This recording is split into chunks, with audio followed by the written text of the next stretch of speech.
Ministerio Público solicita a la Suprema Corte designación de juez especial para el conocimiento del caso de algunos legisladores implicados en sonado escándalo de narcotráfico y lavado de activos. Lo admite el presidente de la Junta Central Electoral. Es difícil evitar que la mano del narco se sienta en los partidos políticos.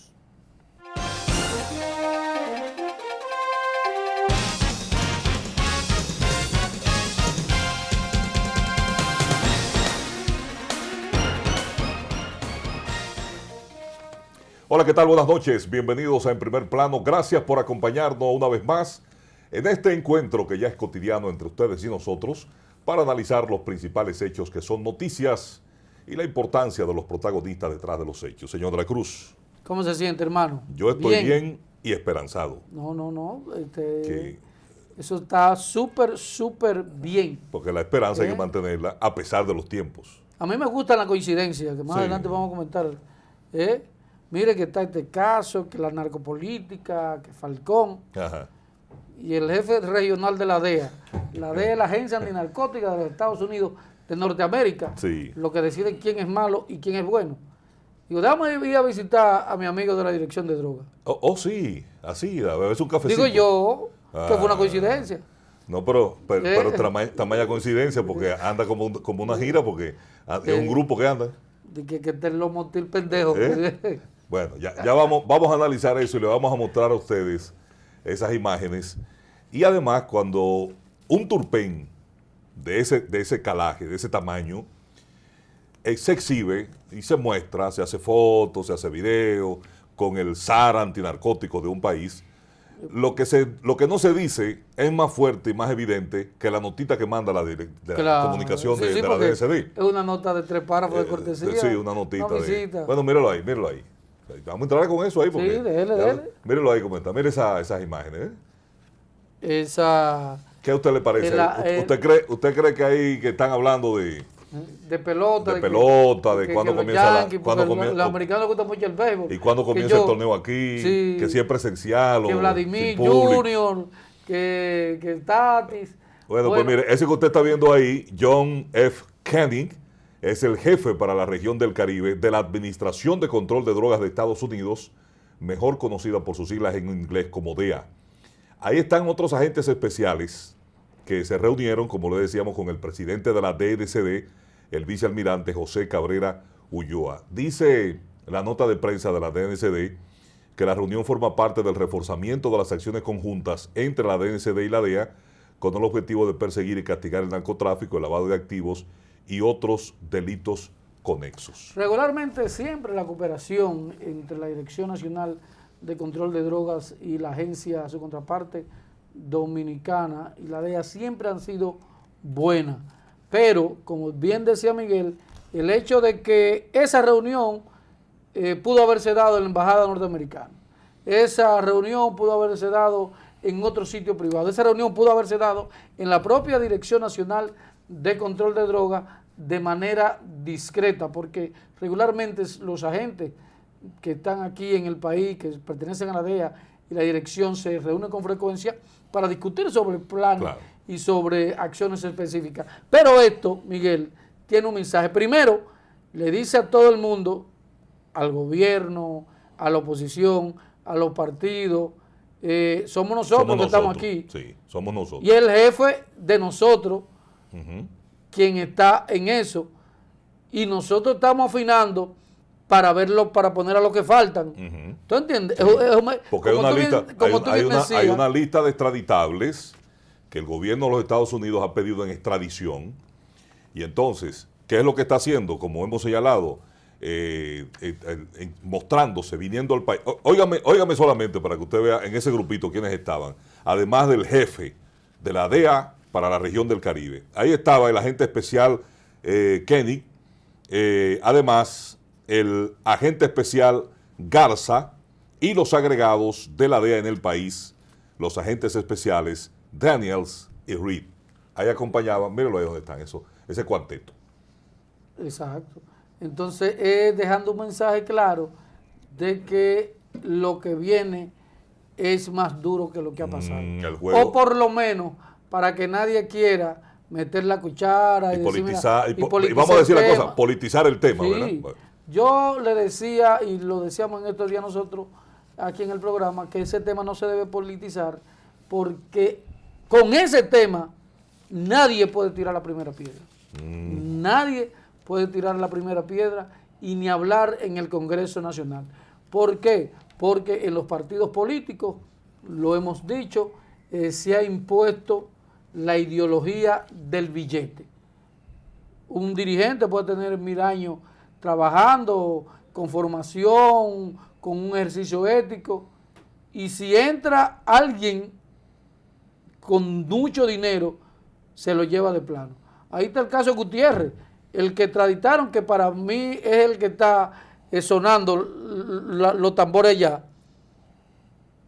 Ese ganó, oye, arrasó en Santiago, Sí, claro. en par de meses. En par de meses. Entonces, Vamos a decir en semanas. ¿tú entiendes? Entonces, ¿qué fue eso? Ahí tiene responsabilidad los partidos, porque no es verdad que nadie sabía que ese señor, el origen de su dinero.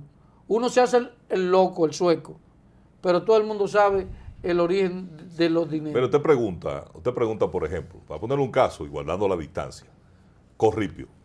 Sí, Aquí exacto. todo el mundo sabe que Corripio es su papá, su familia, comerciante de muchos años, y por décadas han venido haciendo negocios. Son prósperos, de las principales familias empresariales del país. Usted sabe de dónde viene su fortuna. Y la gente que lo conoce de allá sabe cómo crecieron.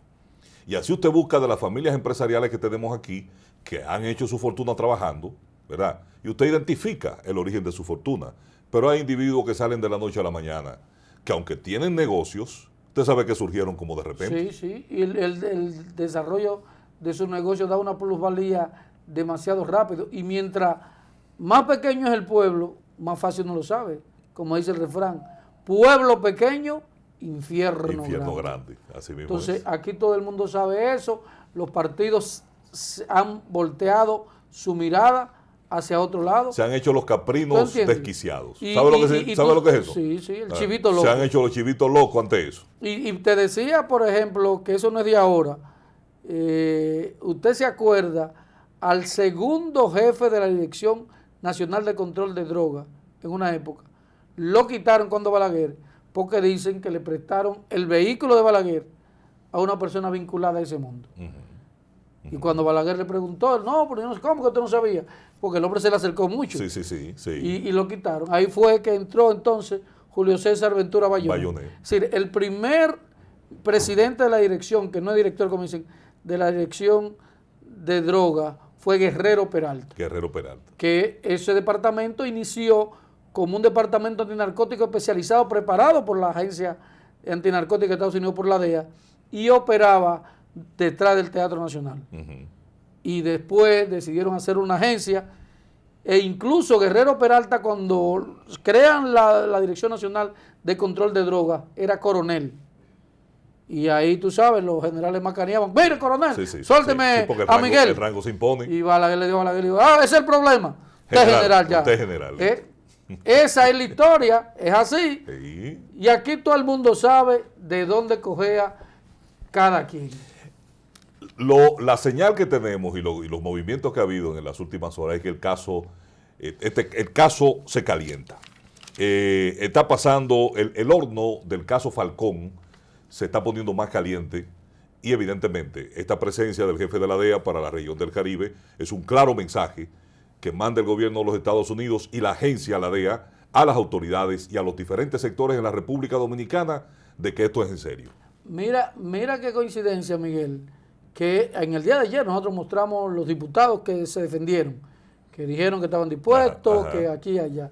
Fíjate que esta visita se produce cerca del mediodía, y esta tarde,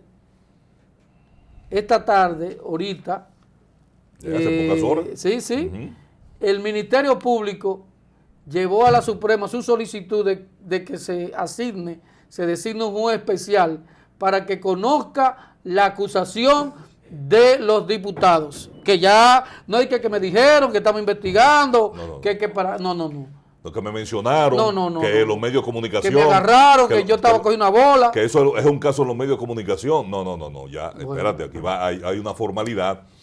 Los diputados que están siendo investigados y que el Ministerio Público ha solicitado a la Suprema la designación de un juez especial por la jurisdicción privilegiada que gozan como legisladores son Nelson Rafael Marmolejos Gil, Héctor Darío Félix, cariñosamente Pirrín le dicen sus conocidos, y Faustina Guerrero Cabrera. A estos tres, el Ministerio Público los implica, los señala como integrantes, participantes o beneficiarios de la red de lavado de activos del narcotráfico desmantelada con la Operación Falcón. Entonces, ahí te está diciendo que ya eso es formal. Como tú dices, Miguel, eso no es que yo iba con una bola, que me mencionaron, que fue que sí, que no. Eso es para mostrarle a un juez por qué el Ministerio Público, la DEA y la Dirección Nacional de Control de Drogas entienden que esos legisladores tienen algún tipo de vínculo con el bajo mundo y con el narcotráfico. Entonces usted se preguntará quién es Faustina Guerrero Cabrera, que es diputada, ¿verdad? Usted dice, pero... esa no ha sonado mucho. No ha sonado. Esa es la esposa del suspendido director de Comunidad Digna, Juan Maldonado, quien está en prisión por el mismo caso, espera de que se le conozca medida de coerción. Pero ella es diputada. Sí, claro. Tú sabes que en el único país... Tú sabes que él fue diputado. En el único país donde las diputaciones se heredan. Claro, de esposo a esposa y a hijos. Claro. Sí, así es. Entonces, aquí, en el único país donde las diputaciones se heredan, es aquí. ¿Qué es lo que él hace? Él lo que coge todo su voto, toda su fuerza política y la pone al servicio de personas allegadas. ¿Y quién más ha llegado que su propia esposa? Y el hecho de que a ella la involucren en el expediente te dice qué tan grande es eso. Y fíjate que a él es que menos lo han mencionado porque era funcionario del gobierno. Era así. ¿Tú entiendes? Sí, fue designado. Ya fue destituido. Sí, claro, inmediatamente. Muy bien por el presidente. Y como dijo el presidente, aquí no hay vaca sagrada. Entonces, mire también lo que usted está diciendo de las coincidencias, ¿verdad? Sí. El Poder Ejecutivo firmó el decreto para la extradición, que lo hizo voluntariamente, ¿verdad?, de Juan José de la Cruz Morales, señalado por el Ministerio Público como el jefe de operaciones de estructura del caso Falcón. Era el encargado de las operaciones, de mover el cargamento, de la droga y todo lo demás. Entonces, mediante el decreto 561-21, el presidente Abinader firmó este decreto para que Wandy, como se le conoce, sea enviado a los Estados Unidos, extraditado, para que responda por las acusaciones que le hace el gobierno de los Estados Unidos, asociación ilícita, auxiliarse para incitar a otros para importar a los Estados Unidos sustancia controlada de droga narcótica, específicamente cocaína, asociación ilícita para cometer un delito en contra de Estados Unidos, dirigir y tratar de transacciones financieras que afectan el comercio interestatal extranjero. Lo acusan de recibir $1 millón americanos en efectivo por enviar un cargamento de 700 kilogramos de cocaína. Todo esto es parte de la acusación que le hace los Estados Unidos a Wandy, quien en las próximas horas sería extraditado a los Estados Unidos. Entonces, esa situación agrega y provoca más pánico en República Dominicana. Si Wandy decide irse voluntariamente, primero evita el proceso, el trauma del proceso aquí, pero de segundo es porque tiene algún tipo de acuerdo o buscará la forma de llegar a un acuerdo de cooperación con la DEA y la Fiscalía de Estados Unidos para que se busque un nivel más alto de los jefes de esos cárteles. Porque regularmente lo que usted busca es eso, porque con toda esa acusación que le hacen, si le van juntando de a 5, de a 10, le meten 200 años. Entonces, ahí se busca un abogado bueno. Bueno, y cuando dice que mandaban, ¿cuánto eran? 2.500 kilos semanales. Sí. Eso es mucha droga. Están hablando, entonces, ¿qué te dice eso? Que la situación podía complicarse y si ese era el jefe de operación, ese tiene información de primera mano de quienes operaban y quienes han estado, siguen sueltos pertenecientes por a esa ejemplo, banda. el cabecilla principal o uno de los cabecillas principales en esta operación es Eric Randiel Mosquea Polanco, señalado como un poderoso y temido narcotraficante, tanto por la DEA, narcotraficante internacional, por la DEA y por el Ministerio Público. Y hay otros implicados en la red, sus hermanos que están prófugos, que están siendo buscados por las autoridades. Mosquea Polanco, también conocido como Rodolfo Beltrán, el Sony 7, el Chiquito, el Hombre o Chite, está prófugo. Sus hermanos Harrington José Mosquea Núñez y Clarisa Andreina Mosquea Eduardo también están prófugos. Las autoridades también están persiguiendo a Alberto de Jesús Polanco, el Prieto Omani, socio y testaferro del narcotraficante. Entonces, advierten las autoridades que cualquiera que le brinde protección a estos prófugos y buscados por las autoridades serían implicados, podrían tener consecuencias legales en este proceso. Bueno, el tema toma mayores dimensiones porque salpica de manera directa a los partidos políticos y ya lo que todo el mundo sabía, pero que nadie se atrevía a decir o que no se había destapado, esa olla de grillo, esa olla de Pandora, ya se destapó. Por eso, Servio Tulio Castaño, el presidente de Finjus, dice que eso es un duro golpe para la democracia y los partidos políticos. Vamos a ver lo que dice Servio Tulio de este narco escándalo político. Entonces, esas son las cosas, tú entiendes, que yo creo que la clase política debiera de comenzar a pensar. Esa es la realidad, pero es una pena que una estructura de esa naturaleza estuviera operando en este país por unos 10 años. ¿Dónde estaban la inteligencia de este país? O sea, ¿qué hacían esas instituciones?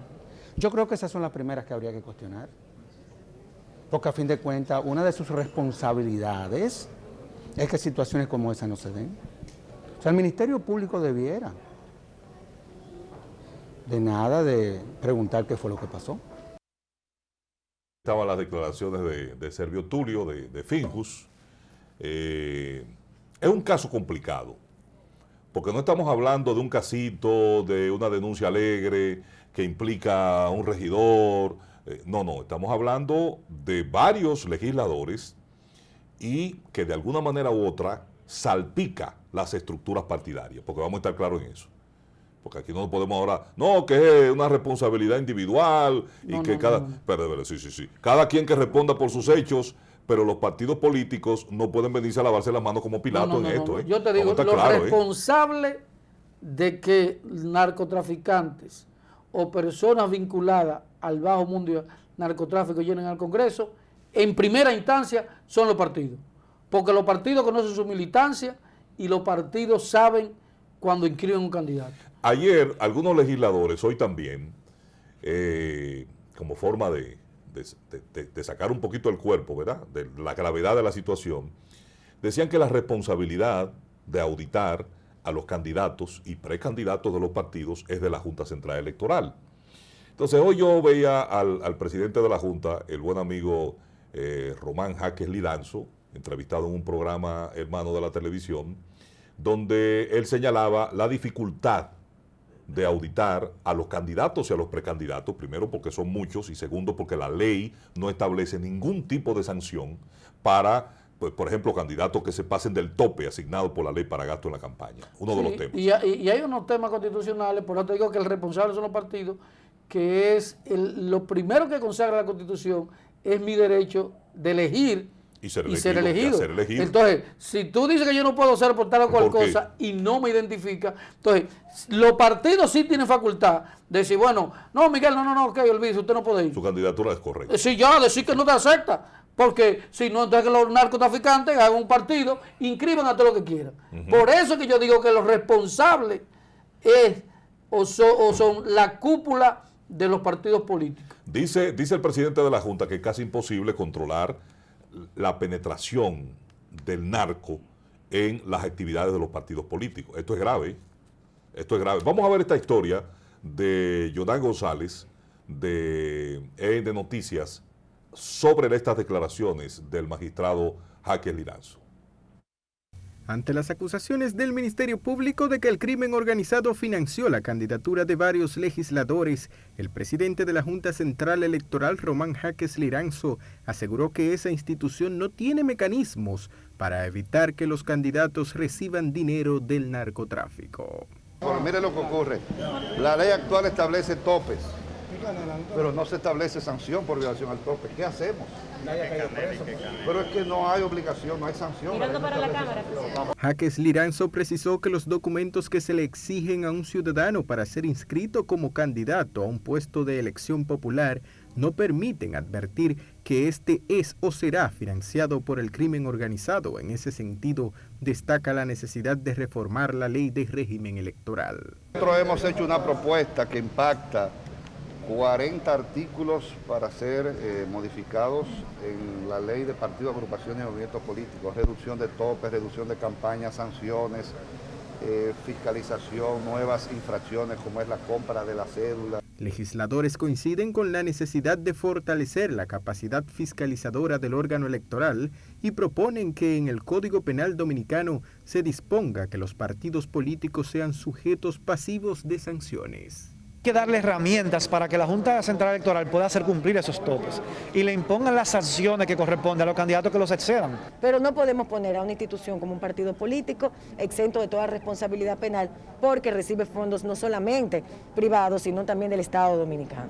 Los legisladores consultados también estiman que el Ministerio Público es responsable de que el narcotráfico haya llegado a financiar candidatos que hoy ocupan un curul en el Congreso Nacional. Jonan González, EN Televisión. Muchas gracias, Jonan. Bueno, ahí estaba la opinión del presidente de la Junta Electoral, que te digo que tiene razón en el sentido de que la ley es débil. Sí. Por eso yo insisto en que los responsables son los partidos. Usted ve cómo que ponen en los restaurantes derecho de admisión. Si llega un tipo que ese borrachón es medio violento. Nos reservamos el derecho de admisión. Oye, ese mismo derecho tienen los partidos. Lo que pasa es que si los partidos se reservan ese derecho, se le achica el menudito para cubrir la campaña ahí que está y el problema. para atender esa sed clientelista. Ahí es que está el problema. En que es calcio. sumergido. Es calcio. Bueno, sí. Es calcio. Pero hablando de partidos, hablame del diálogo, ahí estaban todo el mundo. Mire, el presidente estuvo encabezando hoy el inicio de la segunda jornada del diálogo en el marco del CES.